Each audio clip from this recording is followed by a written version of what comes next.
Israel और Hamas के बीच चल रही जंग में दोनों तरफ से जमकर तबाही मची हुई है। इतनी तबाही होने के बाद भी हमास के लड़ाके इजरायली बंधकों को छोड़ने के लिए तैयार नहीं है। गौरतलब है कि बीते 7 अक्टूबर को हमास ने इजराइल पर एक साथ 5000 रॉकेट दागकर न केवल इजराइल के प्रधानमंत्री बेंजामिन नेतन्याहू बल्कि पूरी दुनिया को सकते में डाल दिया था। जिस समय हमास ने इजराइल पर हमला किया तब हमास के लड़ाके इजरायली सीमा में भी दाखिल हो गए थे। इजरायली मीडिया के अनुसार हमास ने लगभग 200 इजरायली नागरिकों को बंधक बना रखा है।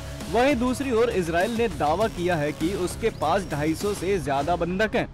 उसने ये भी दावा किया है कि 20 बंधक इजराइल के हवाई हमले में मारे जा चुके हैं। अब सवाल ये उठता है कि आखिर ये बंधक कहाँ हैं? हमास ने इन्हें कहाँ छुपा रखा है?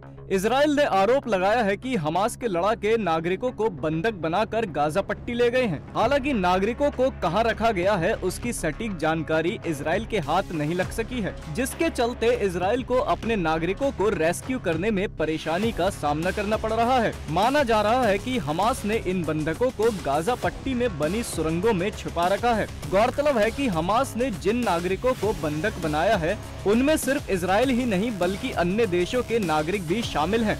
अमेरिका के राष्ट्रीय सुरक्षा सलाहकार का कहना है कि हमले के बाद 20 से ज्यादा अमेरिकी लापता हैं। वहीं थाईलैंड ने 17 नागरिक और जर्मनी ने 8 नागरिकों को बंधक बनाए जाने का दावा किया है। वहीं ब्रिटेन के प्रधानमंत्री ऋषि सुनक के प्रवक्ता ने बताया कि इस हमले में 9 ब्रिटिश नागरिकों की मौत हुई है और 7 अब भी लापता हैं। गुरुवार को इजराइल दौरे पर पहुंचे सुनक ने 2 लापता नागरिकों के परिजनों से मुलाकात की थी। इस हमले के बाद से फ्रांस के भी 7 नागरिक लापता हैं।